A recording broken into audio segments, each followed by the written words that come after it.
total communication, total surveillance, pornographic exposure, asked to communicate our needs, wishes, and preferences, to tell our life stories.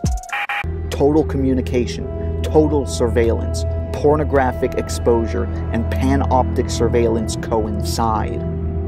Freedom and surveillance become indistinguishable. The neoliberal dispositif of happiness distracts us from the actual existing form of domination by forcing us into psychological introspection. It ensures that all are preoccupied with their own psyches rather than interested in critically questioning their social conditions.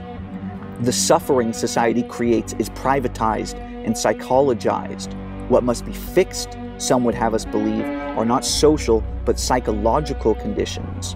In fact, the call for psychological optimization is a way of adapting us to the existing form of domination and veiling social ills.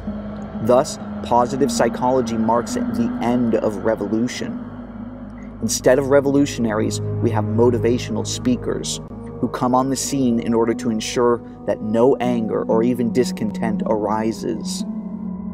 On the eve of the Great Depression, in the highly polarized 1920s, there had been plenty of labor organizers and radical activists around to rail about the excesses of the rich and the misery of the poor. In the 21st century, a very different and more numerous breed of ideologues promulgated the opposite message, that all is well within our deeply unequal society, and, for those willing to make the effort, about to get much, much better.